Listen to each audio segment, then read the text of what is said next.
Atenção, silêncio no tribunal. O réu vai falar. Esclareça, por favor. Não é nada meu, não é nada meu. Excelência, eu não tenho nada.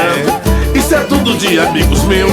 E não é nada meu, não é nada meu, não é nada meu. Certo disso. Excelência, eu não tenho nada. Isso é tudo de amigos meus. Esclareça. E o triplex da praia, me diga de quem é de um amigo meu. O MTST, que dialogue com todos os nossos movimentos.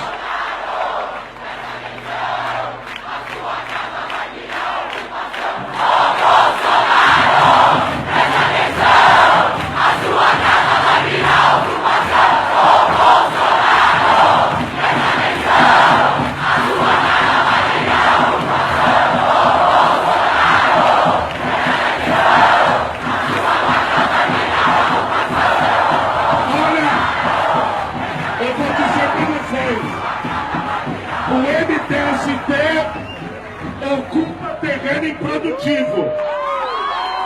A casa do Bolsonaro não me parece uma coisa muito produtiva, não. Vocês estão dando bem.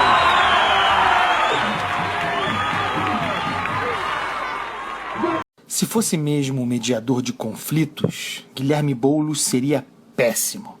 Afinal, tudo quanto medeia acaba sempre em violência. Mas ele, claro, não é mediador.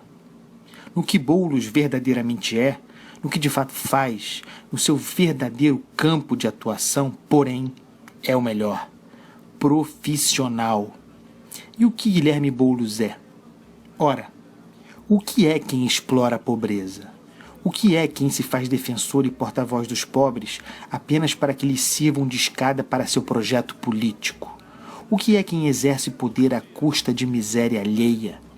O que é quem camufla de luta social a militância em nome de partido, em nome do chefe? O que é quem comanda, muito à vontade, ataques a policiais e depredação de patrimônio público e privado? Não é que Boulos simplesmente incite a violência. Ele a coordena, ele a formula, ele a executa, de modo que sua prisão demorou a ocorrer. Durante anos, sua ação criminosa foi tolerada pelo Estado, a ponto mesmo de ele se julgar empoderado para ir além. Boulos foi muito além. Entre o que ele diz sobre o ocorrido ontem e o que diz a polícia, o ouvinte não tenha dúvida. Acredite na polícia. Boulos é o cara que dispara morteiro contra gente. Não importa se com suas próprias mãos ou pela dos outros. Ele é o responsável. Sua ação é política. Sua prisão, não. Parabéns à Polícia Militar do Estado de São Paulo. Carlos Andreasa para a Rede Jovem. Tudo de amigos meus. O senhor superou. Não é nada meu. Não é nada meu. Um dos principais assessores de Sérgio Cabral afirmou em delação premiada que a quadrilha do ex-governador do Rio usou até helicóptero para transportar dinheiro de propina. A reportagem é do Arthur Guimarães e do Paulo Renato Soares. Operador financeiro, gerente das propinas, homem da mala. Carlos Miranda confirmou mais de uma vez em depoimento à Justiça que recebia e levava dinheiro para a organização criminosa chefiada pelo ex-governador Sérgio Cabral. Em novos trechos da delação premiada obtidos pelo Jornal Nacional, ele diz que em 2012 recebeu a ordem de Wilson Carlos, então secretário de governo na gestão de Cabral, para fazer pagamentos mensais de R$100 mil ao PDT, para Carlos Lupe. De R$100 mil ao PDT, para Carlos Lupe. Lupe é o presidente nacional do PDT desde 2004. Carlos Miranda afirma que pagava para a pessoa de nome Senhor Loureiro, que seria tesoureiro do PDT, e que as entregas eram feitas na sede do partido pelos funcionários do doleiro Renato Chebar, que os pagamentos foram feitos de 2012 até março de 2014. Carlos Miranda já disse que o esquema chefiado pelo ex-governador Sérgio Cabral movimentou perto de R$500 bilhão. E com quantias tão grandes e interessados com tanta pressa em botar a mão no dinheiro, ele não podia perder tempo. Miranda contou num outro trecho da delação que para recolher R$400 mil numa empresa no interior do estado, chegou a alugar um helicóptero. Miranda afirmou que o transporte aéreo aconteceu na campanha eleitoral de 2010 e que o dinheiro vinha de propina na área da saúde. Carlos Miranda contou aos procuradores que o homem por trás do dinheiro era Ronald de Carvalho, empresário muito amigo de Luiz Fernando Pezão, atual governador do Rio, que na época era vice-governador. Ronald de Carvalho é dono da metalúrgica Valença, que teve contratos milionários com o governo do Rio para construir com contêineres as UPAs, unidades de pronto atendimento. O TCU já apontou irregularidades nesses contratos. Carlos Miranda também disse que houve pagamento de propina para a Secretaria de Meio Ambiente no primeiro mandato de Sérgio Cabral, entre 2007 e 2010. É a primeira vez que nomes da secretaria aparecem nas investigações. O delator afirma que a construtora Queiroz Galvão pagou R$300 mil para a ex-presidente do INEA, o Instituto Estadual do Ambiente, Marilene Ramos, e para Carlos Mink, o então secretário de Meio Ambiente de Cabral, que era do PT. Carlos Mink hoje é deputado estadual pelo PSB. Miranda não soube dizer como os dois dividiram o dinheiro. Carlos Mink afirmou que recebeu uma única doação de campanha da Queiroz Galvão por intermédio do PT e que a declarou na prestação de contas. A ex-presidente do INEA, Marilene Ramos, negou que tenha recebido os valores e que conheça Carlos Miranda. A Queiroz Galvão e a defesa do empresário Ronald de Carvalho não quiseram comentar. Luiz Fernando Pezão declarou que as relações de amizade que mantém há anos com Ronald de Carvalho jamais implicaram atos ilícitos. O advogado de Sérgio Cabral disse que Carlos Miranda não apresentou uma só prova do que disse. Carlos Lupe e o PDT declararam que nunca tiveram nenhum tipo de relação com o delator e que jamais receberam qualquer tipo.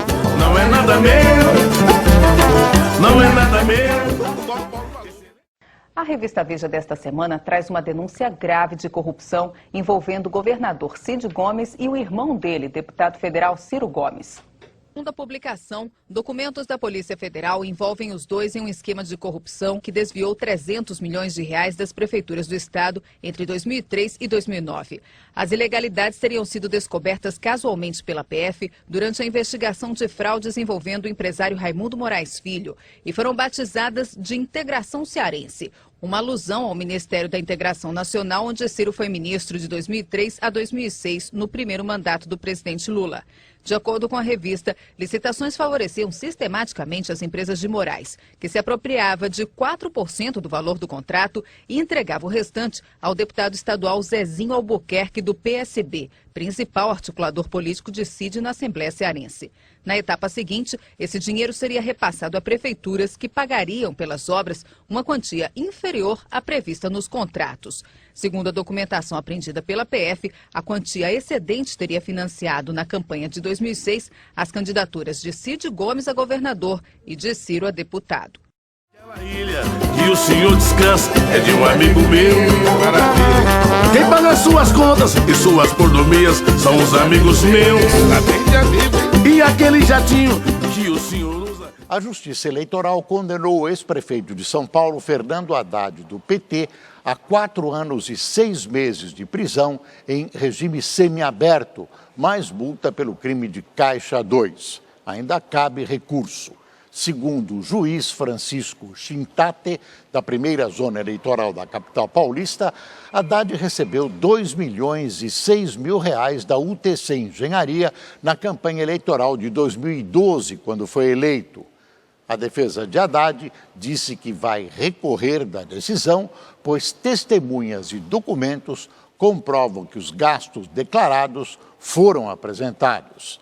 Em fevereiro, o Tribunal de Justiça de São Paulo arquivou uma ação penal contra o ex-prefeito por lavagem de dinheiro, formação de quadrilha e corrupção passiva. Não é nada meu, excelência, eu não tenho nada. Isso é tudo de amigos meus. Há menos de uma hora foi divulgada a relação de 211 petições encaminhadas a outras instâncias com menções a mais políticos que não têm foro privilegiado. Esses políticos foram citados pelos delatores da Odebrecht, mas a Procuradoria-Geral da República não fez juízo de valor sobre elas.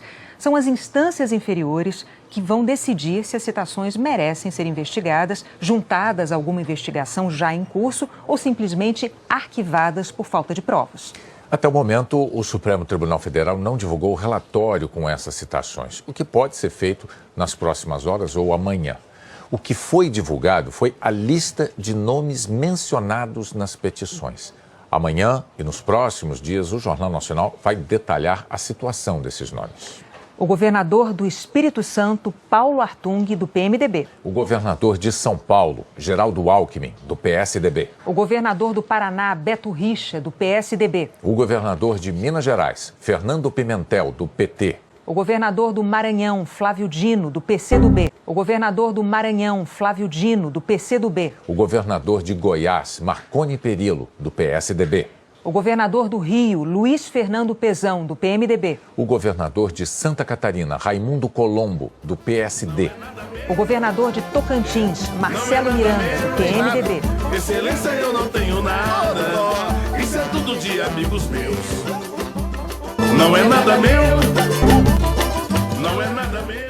A Procuradora-Geral da República, Raquel Dodge, pediu ao Supremo Tribunal Federal a condenação e a perda do mandato da senadora paranaense Gleisi Hoffmann, presidente do PT, por corrupção e lavagem de dinheiro. A repórter Fernanda Mulayer tem os detalhes. A manifestação de Raquel Dodge é sobre a ação penal contra a senadora Gleisi Hoffmann, o marido dela, o ex-ministro Paulo Bernardo, e o empresário Ernesto Rodrigues. A Procuradora-Geral pede ao Supremo Tribunal Federal a condenação dos três por corrupção e lavagem de dinheiro. Requer ainda o pagamento de uma multa de 4 milhões de reais por danos morais e materiais e a perda do mandato de Gleisi. O agravamento da pena da senadora é pelo fato de ela ser política. Segundo o Ministério Público, os três participaram de um desvio de R$1 milhão da Petrobras. O dinheiro teria financiado a campanha de Gleisi em 2010. A denúncia aponta que os recursos foram liberados pelo ex-diretor de abastecimento da Petrobras, Paulo Roberto Costa, que queria apoio para continuar no cargo. Para a PGR, os acusados agiram de modo livre, consciente e voluntário. Agora falta a manifestação dos advogados, última etapa antes da ação ser julgada pela segunda turma do STF. A defesa de Gleisi diz que as acusações são baseadas em depoimentos conflitantes e que a senadora está segura da absolvição. Eu não tenho nada, isso é tudo de amigos meus. Como é que é? Não é nada meu, pelo senhor, não é nada meu. Excelência, eu não tenho nada. Denúncias também atingem a deputada Manuela Dávila, do PCdoB. O colaborador Alexandrino disse que em 2008 a Odebrecht repassou dinheiro para a campanha dela à Prefeitura de Porto Alegre. Na época, quem me procurou para contribuir nessa campanha foi seu coordenador, o deputado federal, Beto Albuquerque. E nós doamos para essa campanha à Prefeitura R$300 mil via Caixa 2. Demos uma doação acima dos padrões para o cargo de prefeitura, R$300 mil, e que esse valor seria dado via Caixa 2. O senhor Beto Albuquerque sabia então que esse pagamento seria Caixa 2, pelo volume que estava estabelecido. Antes, a Odebrecht, segundo o depoimento, já tinha contribuído com a campanha de Manuela à deputada federal. Ela se candidata em 2006 como deputada federal e se elege, e nós aí também contribuímos para a campanha dela com R$50 mil em Caixa 2, então foram dados mais 50 mil via Caixa 2. Essas foram as contribuições que demos para o candidato. E me recordo também que o codinome para ela, para essas doações, era o codinome de avião.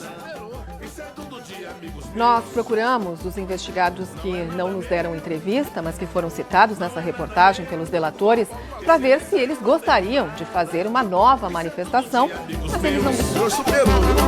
Não é nada meu, não é nada meu, nem nada. Excelência, eu não tenho nada. E mais um ministro do governo interino de Michel Temer deixa o cargo, citado na delação premiada do ex-presidente da Transpetro, Sérgio Machado. Luiz Henrique Alves deixou o Ministério do Turismo e a delação de Machado colocou outros políticos na mira da Lava Jato. Entre eles, o senador do Paraná, Roberto Requião. Segundo o delator, a empresa que controla a marca Friboi teria doado cerca de 40 milhões de reais ao Diretório Nacional do PMDB. O dinheiro seria fruto de um acordo com o Partido dos Trabalhadores. Segundo Machado, o acerto teria sido combinado na casa do presidente do Senado, Renan Calheiros. No encontro, teria ficado acertado que o dinheiro beneficiaria vários políticos do partido, entre eles o senador Roberto Requião. A defesa do senador confirma que ele recebeu um valor de 2.400.000 reais do Diretório Nacional do PMDB, mas diz que todas as doações foram legais. Todos esses repasses absolutamente lícitos, dentro da legalidade, foram prestadas contas ao Tribunal Regional Eleitoral, todas com recibos comprovados os gastos, não há nenhuma ilicitude. Essa declaração é uma declaração que traz a discussão para uma questão que não tem nada a ver com a Petrobras, que não tem nada a ver com o Petrolão, é uma discussão que foi colocada numa delação premiada, mas que não tem nenhuma ilicitude. Importante esclarecer. Todos os depósitos foram feitos pelo diretório, orientados pelo Diretório Nacional. Nós, da campanha, não tivemos nenhum contato com ninguém, nenhum diretor da JBS, nem com o Sérgio Machado, nem com ninguém. O Diretório Nacional repassou o dinheiro para os candidatos a governador do PMDB do Brasil inteiro. Nós recebemos essa quantia e declaramos isso na Justiça dentro da mais absoluta legalidade. Não há nenhuma ilicitude nisso. As doações geralmente são legais, segundo partidos e políticos. O que a Lava Jato tem que mostrar agora é a ilicitude deste dinheiro, de onde saiu esse dinheiro e como ele chegou até as contas político-partidárias. E se lembrarmos de toda a sequência da Lava Jato, os 3 senadores do Paraná chegaram a ser citados nas investigações. Os casos estão junto à Procuradoria-Geral da República e Gleisi Hoffmann, especificamente, já foi denunciada junto ao Supremo Tribunal Federal. Não é nada meu, não. Aqui no Jornal da Manhã vamos ouvir o comentário de Augusto Nunes. Bom dia, Augusto. Bom dia, ouvintes do Jornal da Manhã. Em agosto de 2007, o governo Lula ajoelhou-se diante do ditador Fidel Castro e devolveu a Havana os pugilistas Erislandy Lara e Guillermo Rigondó, que haviam abandonado a delegação cubana no começo dos Jogos Pan-Americanos do Rio e tentavam fugir para a Alemanha e a liberdade. Eles sonhavam com a liberdade quando descobriram que Tarso Genro era um capitão do mato fantasiado de ministro da Justiça.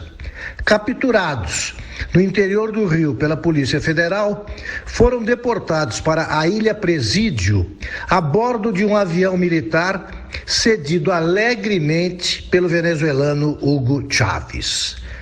Eles quiseram voltar, mentiu Tarso Genro. A farsa, encampada pelo ainda presidente Lula, foi implodida em janeiro de 2009 pela segunda e bem-sucedida tentativa de fuga empreendida pelos 2 lutadores.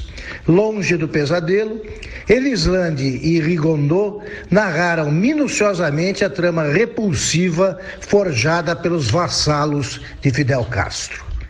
Em 2010, o mesmo Tarso Genro, com as bênçãos do mesmo Lula, impediu que o terrorista italiano Cesare Battisti fosse extraditado para o país natal e ali cumprisse a pena de prisão perpétua aplicada pela justiça italiana ao executor de 4, aspas, inimigos do proletariado, que era essa denominação aplicada aos inocentes assassinados pela organização comunista de que fazia parte.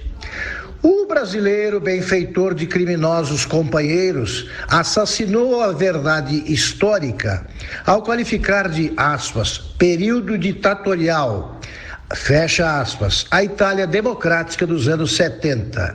E sem ficar ruborizado, Tarso Genro explicou que não fizera com Battisti o que fizera com os cubanos, porque não faz sentido entregar um perseguido ao carrasco, fecha aspas.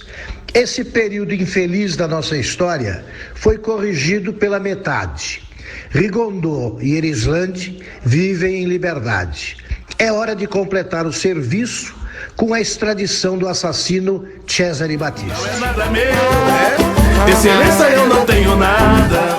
Isso é tudo de amigos meus. E o governador da Paraíba, João Azevedo, sem partido, e o ex-governador Ricardo Coutinho, do PSB, são acusados de liderarem um esquema que teria desviado mais de 134 milhões de reais de recursos públicos da saúde e da educação no estado. De acordo com as investigações, organizações sociais, as chamadas OSs, firmavam contratos superfaturados com empresas terceirizadas na gestão de hospitais públicos da Paraíba. Segundo a polícia, o grupo também fraudou o processo licitatório e até concursos públicos para a escolha de funcionários e ocultou a origem dos valores para driblar o Tribunal de Contas do Estado. O total desviado teria sido 134 milhões de reais. 120 milhões foram usados para pagar agentes políticos durante as campanhas eleitorais de 2010, 2014 e a de 2018. Entre os investigados da Operação Calvário estão conselheiros do Tribunal de Contas, ex-secretários da Saúde, deputados estaduais, prefeitos e servidores. Os dois principais alvos, porém, são o atual governador João Azevedo, sem partido, e o ex-governador Ricardo Coutinho, do PSB. A polícia aponta que a dupla chefiava o esquema, cada um durante seu respectivo mandato. Contra Coutinho foi expedido até o mandado de prisão e o nome dele foi para o alerta vermelho da Interpol. O ex-governador está fora do Brasil. Entre 2014 e 2018, durante sua gestão, Ricardo Coutinho teria sido o líder do esquema, organizando métodos de arrecadação de propina, incluindo a divisão do dinheiro. Ele também teria participado do repasse de mais de R$1 milhão para a campanha do sucessor dele, João Azevedo, do PSB, na eleição do ano passado. As investigações tiveram um colaborador central que também já foi um dos chefes do esquema e que está preso desde a primeira etapa da operação no ano passado. Trata-se do empresário Daniel Gomes. De acordo com uma reportagem da revista Veja, ele fechou um acordo de delação premiada com a Procuradoria-Geral da República, que está sendo mantido sob sigilo e que pode respingar no Rio de Janeiro. É que o atual governador do estado, Wilson Witzel, do PSC, teria recebido dinheiro do esquema na Paraíba. Daniel Gomes diz que repassou via Caixa 2 uma bolada para a campanha de Witzel ao governo do Rio. Segundo a revista, o valor é mantido em sigilo. A delação do empresário, de acordo com a Veja, já foi homologada pelo Superior Tribunal de Justiça. Wilson Witzel, do Rio, ainda não se manifestou. O governador da Paraíba, João Azevedo, também não comentou a operação de hoje. Já Ricardo Coutinho disse que vai antecipar o retorno das férias para provar sua inocência. Que carrega o seu nome é de um amigo meu, o senhor não tem nada. E aquela ilha que o senhor descansa é de um amigo meu.